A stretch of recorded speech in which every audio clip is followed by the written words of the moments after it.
An enormous unidentified life form has appeared near the Citadel. The creature has begun spewing flames, turning the area surrounding the Citadel to a sea of fire. All citizens must evacuate Testing. immediately. 1, 2, 3. Is this thing on? Greetings, people of the Kingdom of Lucis. Do forgive me for interrupting the festivities, but I must tell you, this day of rapturous revelry shall be your last. Call it divine retribution.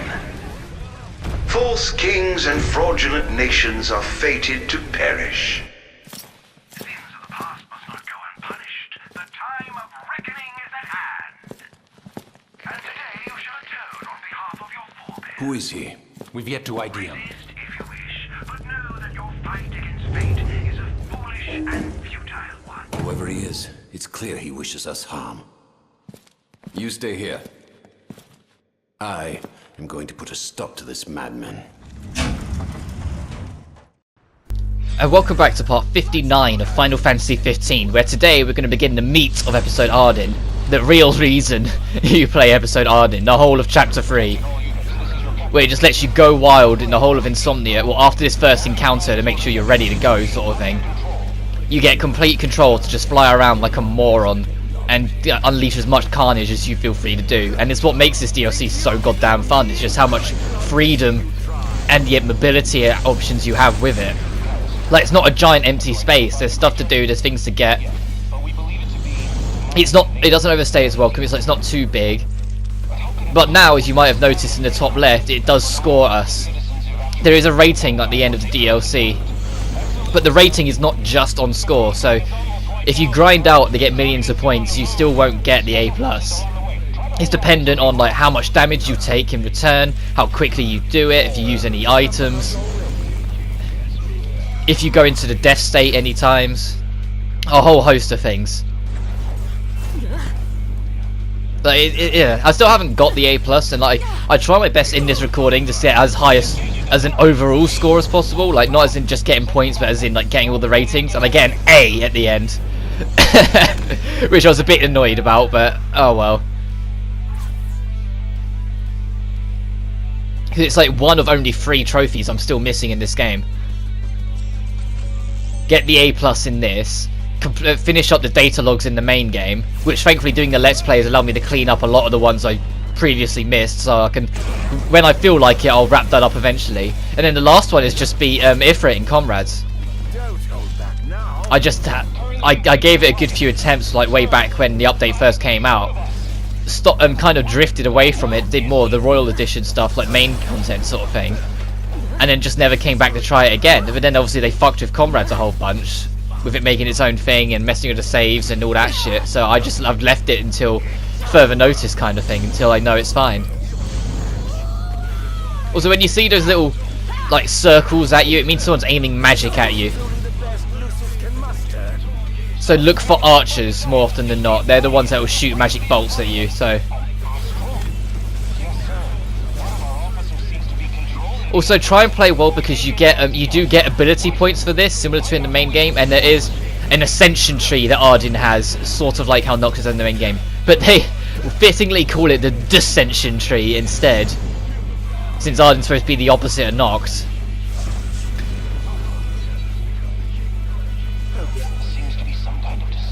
Also, you might be able to hear in the background, there is Insomnia has a unique theme when you're playing as Ardyn, and it's supposed to represent all of the chaos and destruction Ardyn is here to create.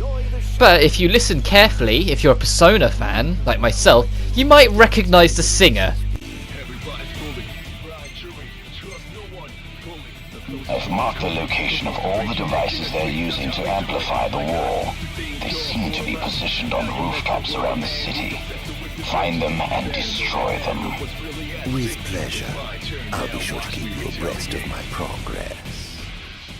Yes, the lead singer of Persona 3 soundtrack, Lotus Juice, sung this song.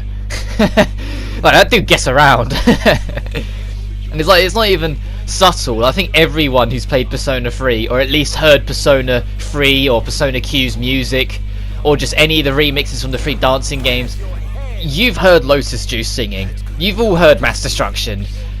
Like, for instance, like, you know it's him. And so when you play this and you hear it, you're like, oh. Also, this is the dissension tree. There's 4 lists.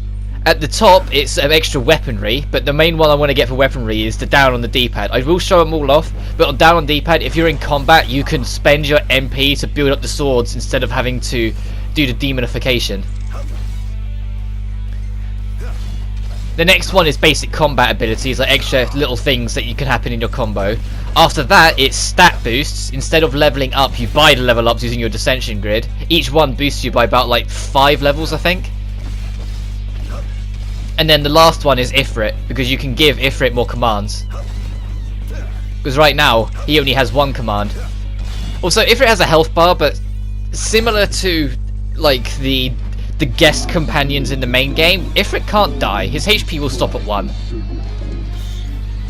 Also worth mentioning, if you build up your techniques bar and you get enough to use an Ifrit skill, Ifrit will linger. Ooh. So I'm trying to see what I do, but yeah, Ifrit will linger and will start attacking on his own accord. So sometimes it is worth building up the technique bar as much as you can, to well, as quickly as you can even, to get him in. Now I make the mistake, and you're going to see me do it for most of this video, to be honest. I keep on thinking Ifrit's first technique is a 1-bar technique, when in reality no, it's a 2-bar. So I keep on trying to bring it up throughout this video when I've not got 2 bars and then not being able to do it and wondering why I can't. The reasoning for this, I don't have an answer for you. I just kept doing it. Like, I think I mistook it. Like, I'd want to say like maybe at some point it was 1 bar and they changed it, but I can't see why. Unless they did it in the first tutorial fight, when you get Ifrit they made it 1 bar to show it off, but I don't know. It just happens. It just happens like that. Also, these guys you have to kill with a demonification. Their HP will stop at 1 if not. But the moment their HP drops within the margin that a demonification will kill them, it will let you demonify them to kill them. For the sake of the DLC, like for the sake of going through it as quick as you can, you only need to take down, I think it's 3 amplifiers, but I will be taking them all down in this video, which is why this video is 44 minutes long. And this is where it introduces the dissension grid, so this is all stat boosts. I do get a few, not for the health boost, but for the magic boost.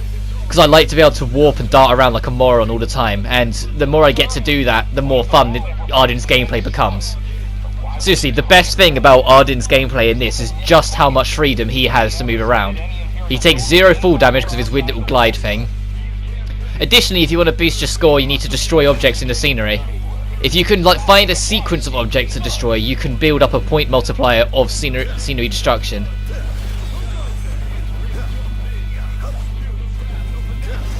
Yeah, I was really trying. Unfortunately, there is an auto lock, and you'll always go towards the enemy, not where you're facing.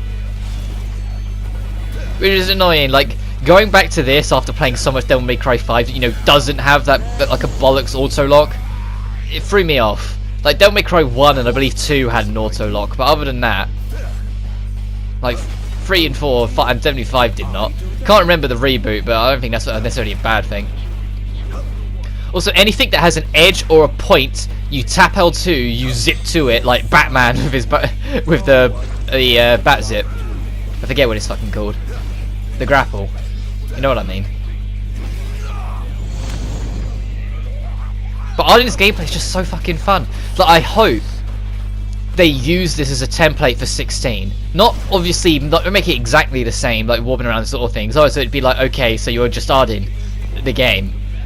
But the idea of keeping it flowing and keeping it fast and on the point. Look how fast I can go every time I decide to just warp everywhere. Like, I love that. I love being able to be quick and responsive even if it goes against realism. To me, gameplay over realism, always. I'd rather the game be stupidly fun than aggravatingly realistic. It's why I didn't like the reboot God of War, and why I love Devil May Cry 5. Well, I was always gonna love DMC5. It's why, despite a lot of grievances I have towards it, I enjoyed Kingdom Hearts 3. Also, these happen at random when you're on the streets. People will warp in and attack you, but if you mash circle, because it's a quick time event, but the quick time event button is always circle, and there's no preempt punish, that you just get it free. You get free modifications every time. It's no trouble whatsoever. Also, every time you destroy something or hit an enemy, you get a free enemy step off thin air. So feel free to use it to get around quickly as well. Because Ardyn has enemy step. Just want to put that out there. This action game that was considered like one of the flimsiest, lacking action games on the planet now has enemy step, and you can do it off the scenery as well. Oh dear, did I do that? Also, if you want to regenerate MP quick, use the L2 warp. Perhaps I'll take that. Look how MP regenerate as you did it. But seriously, playing as Ardyn in this game, it's like, it makes me so hopeful for how they're going to advance this action system when Final Fantasy 16 eventually comes around. Because we know it's in the works. Like, they're not really being the most subtle about it, with all the rumours floating around about 14's director leading the charge, about a lot of the Business Division 2 team moving on to their next Final Fantasy project. They're not being subtle that 16 is in the works. They just obviously don't have anything to say yet because it's too early.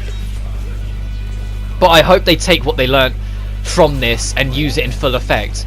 I say that equally knowing that I also wouldn't mind if they decided to reinvent the wheel again with it, because that's been a thing ever since the release of 10. Every Final Fantasy game since 10 has attempted to reinvent the idea of Final Fantasy, with mixed results.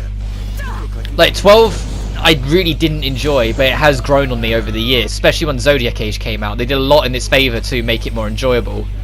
But 13.1 was way too slow out the bat. 13.2 no one played because no one liked 13.1, even though it was pretty good. Lightning Returns wasn't my cup of tea at all, but I hope some people liked it. But this was really fun. It was just lacking compared to some of other action game standards. But how much it's grown, with episode Ardyn being kind of the principle of the rule kind of thing, of just how much they've grown and improved. I'd love to see more of this in 16. But equally, it is the Final Fantasy 14 director, so 16 plays a lot like 14, even though it's not an MMO. To be honest, I wouldn't lose sleep over it, because I enjoy 14. As much as I don't play it anywhere near as much as I should for someone who pays a subscription for it, I do enjoy 14 quite a lot.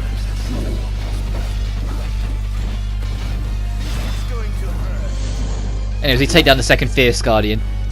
Yeah, they kind of, like, they have a couple of attacks that I don't think they use in the Royal Edition fights, but there is just a reused fight to make extra content.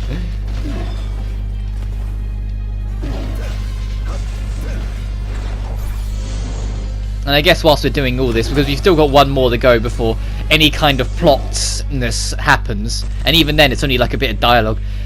Like, as it's been mentioned several times, this was originally going to be one of 4 DLCs this year, in 2019.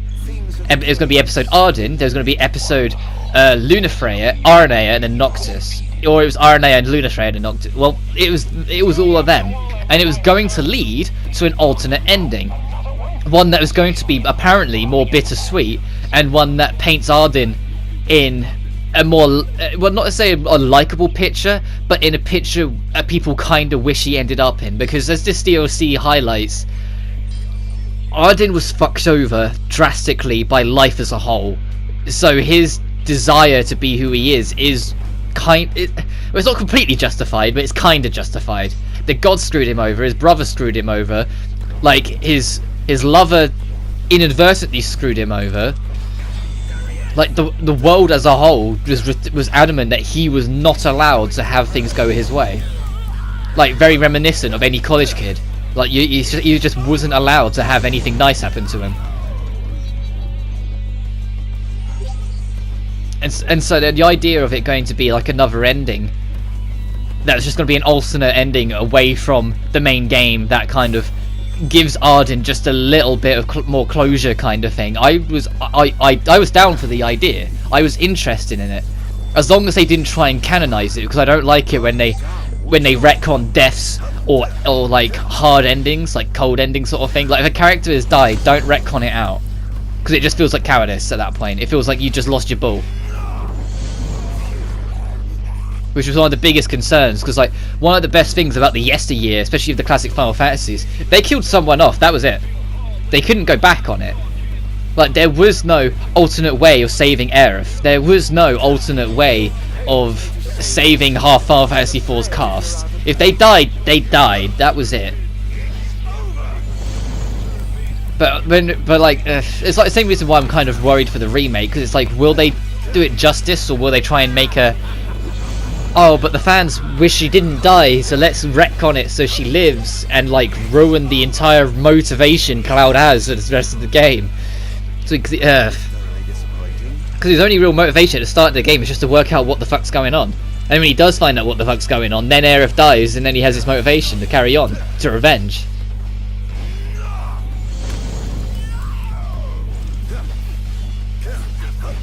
But I say that knowing full well that I would really like to see, in 16, a main character death. Like, the closest you get in this is Ignis getting blinded, and even then, he's only out of your party temporarily, he comes back later.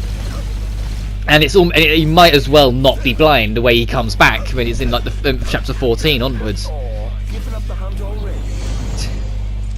But I would love to see, well, I wouldn't love to see, but you know, I'd love to see a point where they have a character with you right from the start who sticks with you for a tremendous large chunk of the journey, but then is killed off, and the kill means something. It's not just a dick move kill off, it has importance, it has significance, because Final Fantasy hasn't done that for years. Literally the only time they've killed off the last time they've killed off a character mid-adventure, I want to say, was 7. I might be wrong because I can't remember 8 that well. But if they've ever killed off a character since, it's either been in the ending or like the opening, where it really doesn't make a difference. It's kind of like a, oh, okay, that's that. Like 10, when spoilers, Tidus goes right at the very ending of the game, when he dies instead. It's like, well, the game's over. You've already fought the final boss. It doesn't matter. Or like how in 13, the deaths only happen in the ending. When Vanille and Fang sacrifice themselves to stop the two planets crashing into each other, becoming the giant crystal that is the 13 logo. And then 13-2 did it again with Sarah, where Sarah gets like wiped out of existence, but it's only after you've killed the final boss. Like, they don't commit to doing it in the meat of the game where it's actually going to affect you. Like, it's not just an emotional effect on you, it's a physical gameplay effect on you, because you've lost a vital resource, you've lost a vital party member. And I miss that, because the older Final Fantasy games did it with style. So especially Final Fantasy 2 and 4, those two killed off characters like it was a Tuesday. They didn't care. And it would be main important characters that you'd have for a long time and you assumed would be in the final team with you a lot of the time, and they'd just go. Especially 4, when they make the kids turn to stone and they're out of the adventure for the rest of the game. Like the twins, that are like 2 kids, and they literally just, they turn themselves to stone and make it so it's irrevocable, solely to stop the rest of the team from dying. Almost done. How does it But now you've done enough that Vestal will tell you to go, and Ardyn will be like, no, I'm visiting the king first, letting you know that you no longer need to destroy more towers. However, as I said, for more point whoring, I decide to go after the rest of the towers to build up more points. And you get some nice extra fights, because when you start going for the ones beyond what you need to, they ramp up the difficulty because they're optional. You just stick to your plan and keep the boys in black busy for me. Now, off to see His Majesty who lives in the house that Somnus built. Love that lip syncing. It's almost like it's still in game and they decide to just zoom in on the face. Also, yeah, that's Claris. You know, the Claris of Regis's initial 4 team. That's kind of neat. It's like the only time you really hear him speak in the entire adventure, and it's the last bloody DLC. Yeah. But I'm curious as to how, like, because the Aranea one, I can kind of imagine her being very aerial combat and probably having a lot more mobility to her as well, because of her being a Dragoon. And Noctis, they might have just added new stuff to his moveset and called it a day, like when they're right at the very end. But the main one I'd be curious of is, how would they handle Luna Freya? Like, the way she handles herself and the way she works, like, I can't realistically see what they were gonna do with her, like, gameplay wise. Unless they made it super story driven, but then that would kill replayability if it was like 99% cutscenes kind of thing.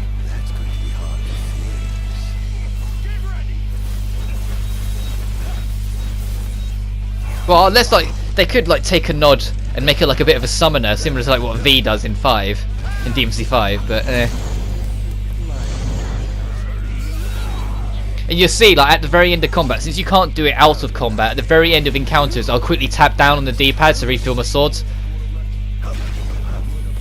Once you've got your MP maxed out, a full set of it will put you all the way up to 12, I believe, if not like a pixel short of it, so you literally just do anything and it'll go up. Also, that was accidental. I wanted to warp strike, but because it's, you know, it's the same button, I ended up doing that instead. Also, tapping left and right mid-combo will make Ardyn do that slight warp to the left or right, which is really helpful for just doing slight dodges. There's my reset, and then I finish him off because he only had 1 hit to go. How tragically weak you are. For how quick you do it, it's only timing combat encounters. When you're out of combat, the clock doesn't move. So when you're trying to get your score at the end, don't worry about it like too much. Don't feel like you need to race to the next tower and get a move on sort of thing, because it doesn't count it. You can take the time you need. The only thing you'll be wasting time is if you do encounters on the ground and really take your time doing them. But you might notice this one's not the fierce, it's the rogue.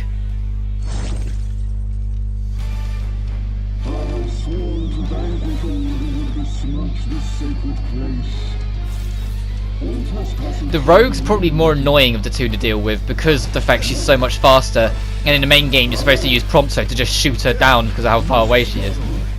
And some of her new attacks that they gave her for this are a bit annoying. She has an attack where she'll warp away and then charge an attack and then shoot you with it, but the attack can't be dodged.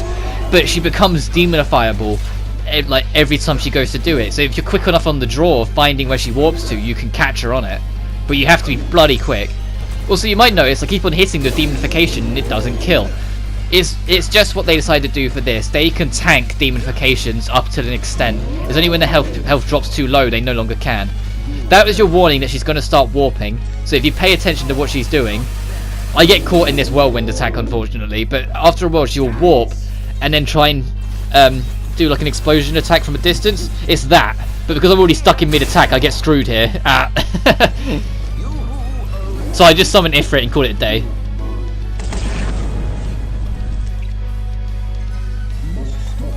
But I say all this, but at the same time, the Bravely series, and from what I've seen of Octopath Traveler, I hope, like, because of how well they've all done, that it gives Square Enix at least a bit of an incentive that, you know, we wouldn't mind a more classic styled Final Fantasy again.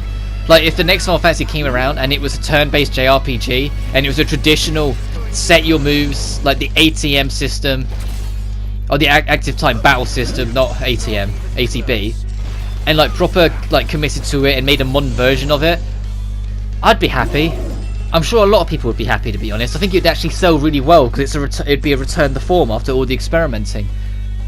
But I don't know. I don't know if they've got it in them to want to do that. I think they'll continue trying to make it make Final Fantasy their guinea pig for new ideas. Which is a shame that when your flagship franchise is the one you're using it to test all your new ideas. Because this was a test, 12 was a test, 13 was a test. Hell, even 14 was to a certain extent. Like they're not committing to a formula to make Final Fantasy its Final Fantasy idea again. They're just constantly trying to change the formula every game to, well, exactly that, experiment. And it's just a bit like, I don't mind it as long as they're still fun, but at the same time I'd love to see them either stick to this actiony formula they're trying to push towards, or commit to being turn-based JRPG again. Just do something. Like, I mean, we need a redemption arc, Square Enix. Like, you've been climbing it slowly but surely, but you're not climbing it the way you should be. You still make a lot of dumb decisions.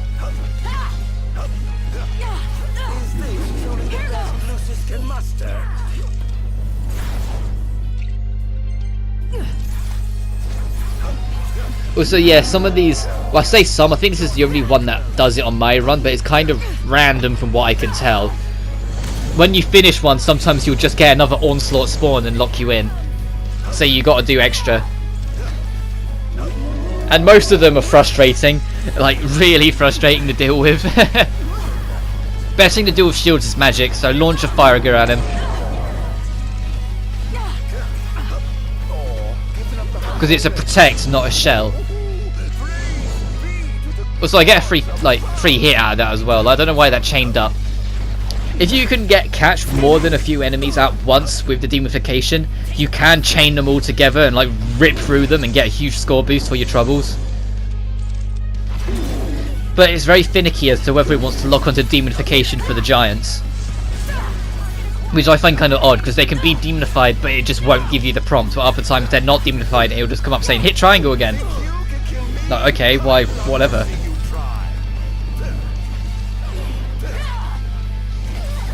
And yeah, we still do have that much of the video left. But can you see what I mean? Like, at least like with how much, like with all the dancing around I'm doing for like, most of this, like how much more fun and fluent Ardyn's gameplay is compared to the main game. Like they really had something going of this stride with this, and I'm really happy it went as well as it did, because I was really concerned it wasn't.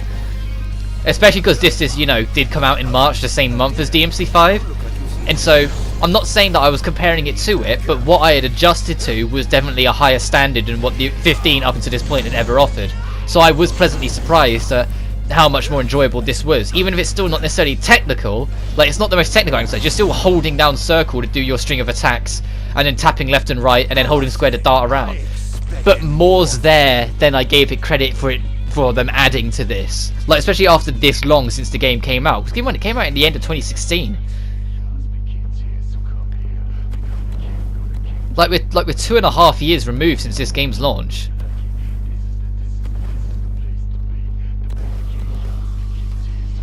As Lotus Juice continues singing at us.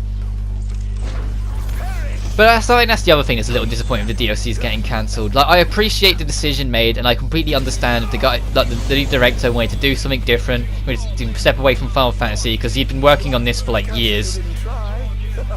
But at the same time, the soundtrack that episode Ardyn, like the new tracks episode Ardyn brings to the table, just like every DLC before it, are great, and I really enjoy almost all of the tracks in this. There's a couple that are a bit forgettable, like some of the more atmospheric stuff, like back in chapter 2, but other than that, this soundtrack's great. So it's a shame that because those new DLCs, the other 3 DLCs are never going to be made, we're never going to get any more new tracks for 15. Like, 15's soundtrack is finally finished. For better or worse. And I hope eventually they'd get the right idea to release like a complete collection soundtrack, because I don't really want to buy Volume 1, Volume 2, and then still have episode Ardyn and a bunch of extra tracks added with Royal Edition missing. Because like some of the tracks on Royal Edition are added, but some of the other ones are not, and it's like, okay, sure, why not?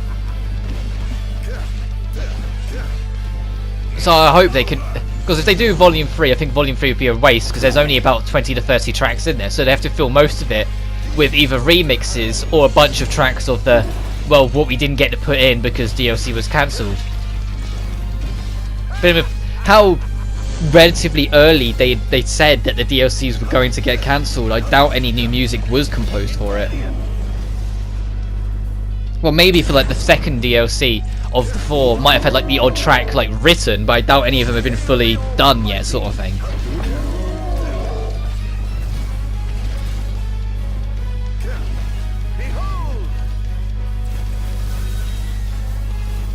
But yeah, so this is Protect. When they put the bubble around them, they're using the spell Protect. And if you know what Protect is, it's physical resistance, not magic resistance, which is why you should be using magic on them when you get the chance.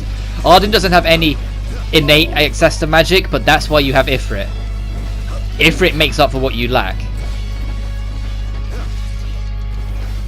Also, at this point I realised that other guy didn't die.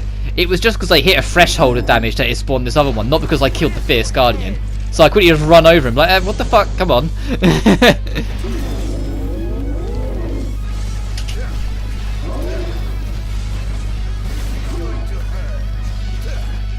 Oh, I love the music, seriously.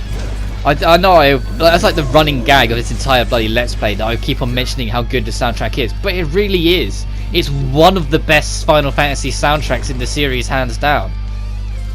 Don't know if it's the best, but it's definitely right up there. Like, it's definitely top 3. I love 15's soundtrack, especially with how much it's grown post-launch. Like, yeah, it has a bit of an unfair advantage against some of the classics, but my god, is it legendary. But there's that sector done. So you go back to Lotus Juice. But we got 2 more left, and then I'll call it a part. I say that, I think I go up to the... After I get the last 2, I go up to the top where the marker is, because there's a scripted encounter you have to deal with there first. So I do that as well, just to wrap it up. And then I save and call it a part, and then next part will be not just the finale of episode Ardyn, but the finale of my Let's Play of Final Fantasy 15. Yeah, I know, I ended up skipping out on the extra stuff in Comrades. And yes, there is an optional super boss in this game as well. Like in this DLC as well, that I don't do. But, for all intents and purposes, I'm done. Also, I warped way over here for some fucking reason when I was just trying to pop a balloon. So I'm just like, alright, fine, fuck it. Ideally, you want to have over 1 million points. But if you're sitting on like 2 million points, you're either a god or you've wasted way too much time grinding enemies and you're gonna lose your A+ anyway. I said I don't get the A+, I get an A, but I know what needs to do, I just need to hit it cleaner. Because what happened, and the reason why I lost it is just I just took too much damage on my run.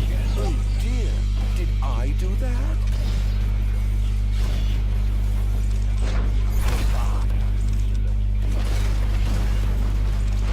Your best bet is to put a save at the end of chapter 2 when it asks if you want to save, and save it on a separate file if you want to try and grind to try and get it. So then you only need to load from chapter 3 every time. You don't need to have to sit through the first 2 again. Alternatively, if you're really comfortable with a fight, save it and lock it in, so you can just restart from that save instead afterwards if you feel really comfortable with it. Like, there's nothing stopping you from going to a tower, trying that one tower again and again until you get a no damage run that's really clean or something, saving and then rinsing and repeating on each tower, and then just saving after each individual tower once you get the clean run, and then just don't screw up the final boss.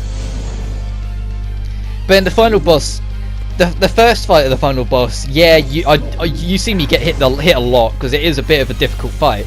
But the second phase of the final boss is really not that bad. You can really rip through the actual main event of the final boss kind of quickly. Also, what happened there? I just kind of got tripped up.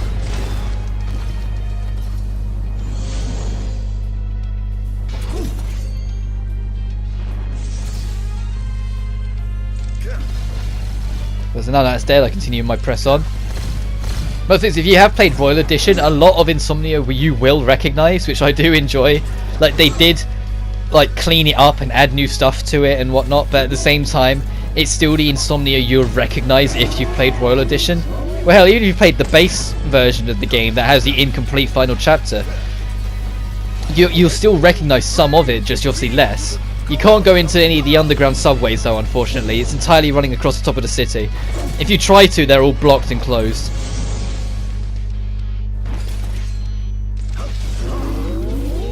Also, I got robbed here. It went to go into a scripted animation as I hit it with the demonification, so it lived. Like, what the fuck? So that's why I'm like, what? Well, come on.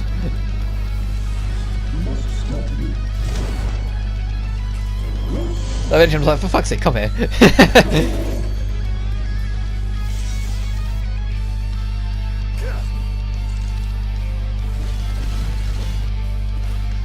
So once you destroy the last one, everything comes alive and you're ready to go.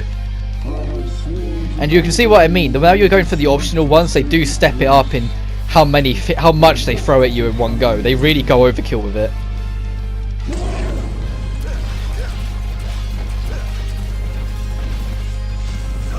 Also, I forget about Dissension a lot. Like, you might have noticed, I haven't brought it up.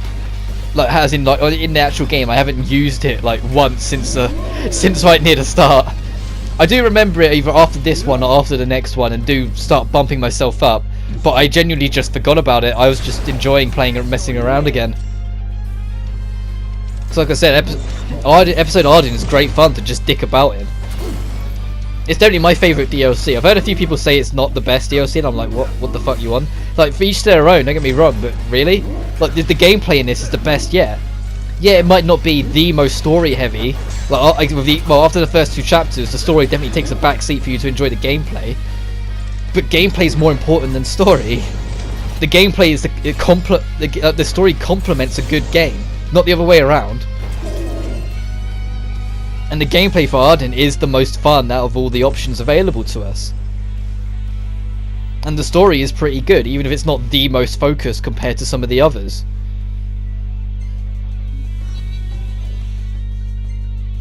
Now I remember Dissension. Look how many AP points you get. Like, there's no reason not for you to not really have everything by the time you fight the final boss if you go for all of them. And here I get I can't read that because the small box I've got, my editor's box, is way too small. But that attack, if you get a 100 hit combo and hit both the bumpers, you do an AoE. And it's a very powerful AoE. And so I get in Meteor Strike as well. And I think the last one is one where you the last Ifrit skill he gives you is that he boosts Ardyn's attack instead, so you can have magic properties on his attacks with it for a while. Also, you might have noticed the currency. There's items you can find and sell, and there's little shops around that you can buy items from. They use yen, not gil. Like, what? Like that, when I saw that, I was like, excuse me? Like, I don't know if that's a typo or what, but the Final Fantasy series as a whole has only ever used gil. So for this to suddenly be like, oh yeah, yen, I was like, excuse me? Like, I think someone forgot. I really think someone forgot and just put it as yen. That's hilarious. But alternatively, you can buy hats as well. I am not kidding. There's a hat shop. You can buy different hats for Ardyn. And each hat you buy actually has different properties. It affects your stats depending on what hat you have. It's basically an armor set variant. If you change hat, you have different amounts. It gives you slightly different health, magic, strength, defense, etc, etc. I stick with the default for the whole of this DLC, but there's nothing stopping you from experimenting with all the hats. Some of them are mightily expensive though, so you might be grinding for a while to get them. And since all of them are balanced, like, if you get a big boost in something else is going to suffer kind of deal. Like, they are balanced in that regard. Like, I kind of argue whether it's worth it because of how balanced it is. It's kind of like the armor sets in Bloodborne. Like, with the exception of like a very couple pieces, it really is just pick your favourite.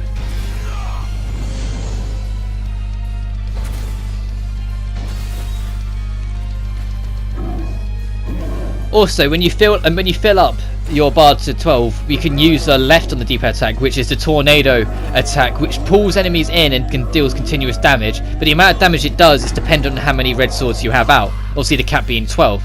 And the right is the sniper. Don't actually use the sniper as a sniper. I know. I hate that idea too. I don't like quick scope shit and things like that in games. But if you use the sniper as like a prop weapon. Like, if you attack an enemy a bunch, quickly shoot them and then chase them in the air sort of thing. Yeah, it's a bit awkward because you have to zoom in things, but you can use it as a combo tool. And because the sniper does really good damage and has launch properties, it is worth doing. And I can't remember what fight I do it in, but there is a couple where I do start using it, where I will whack an enemy a few times and then I immediately swap to the sniper, put a bullet in them and then continue my reign. Just because I said the extra step up from the launch of the bullet, it helps, and because of how good its damage is, it might as well take it.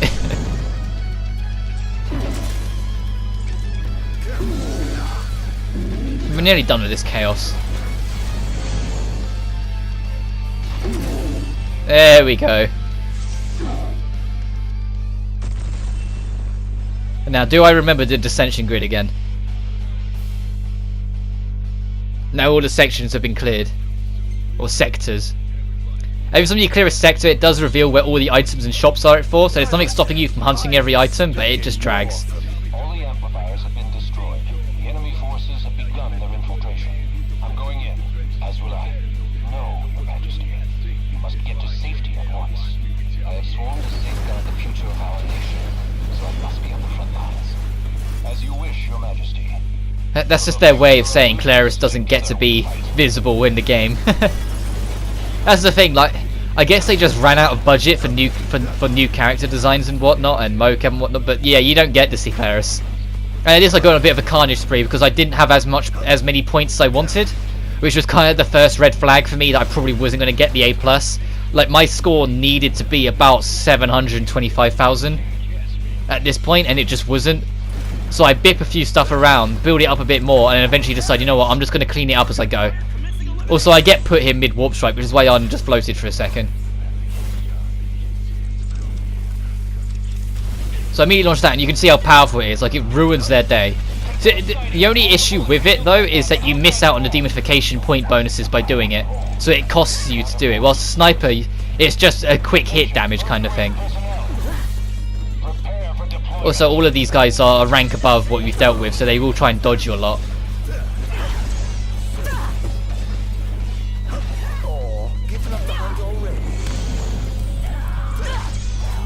Boop.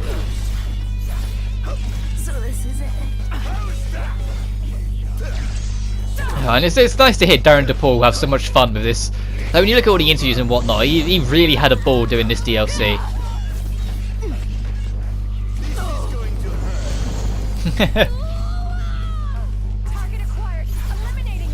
And yes, it is wave by wave, and it's the rest of the video is dealing with these guys. So I drop another tornado because I say fuck this.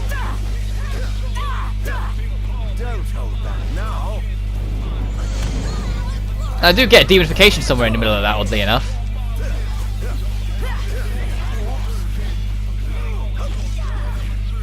I wish you could continue your 5-hit combo even when you're not hitting anything, just in case you catch anyone else with a demonification. Ow. Yeah, I was trying to see how far I could go without using Ifrit, and eventually I get bits, and just sort of like spamming Devil Trigger, I bring in Ifrit immediately.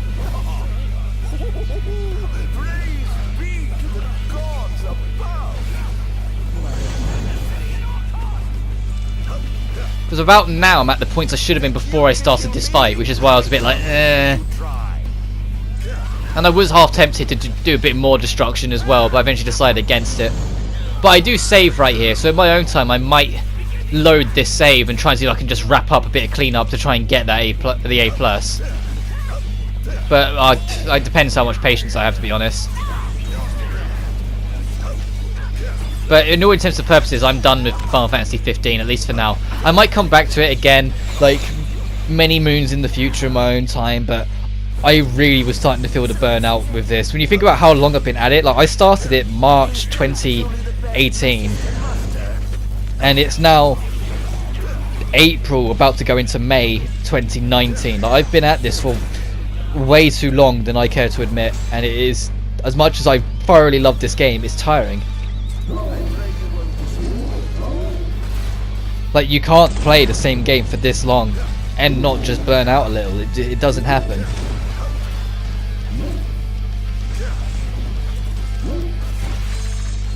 That's the 100-hit combo chain, by the way, which absolutely fucked both of them up, you might have noticed.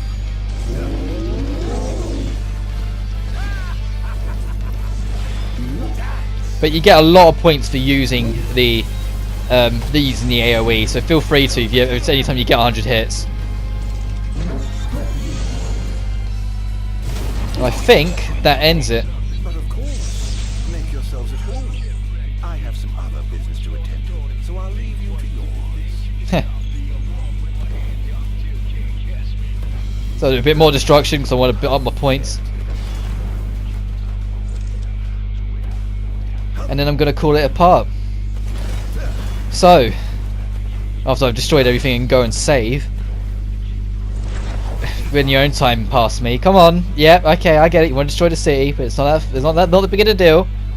Next time on Final Fantasy 15, we're going to infiltrate the main building of Insomnia. We're going to take on King Regis and wrap up the last of what Final Fantasy 15 has to offer.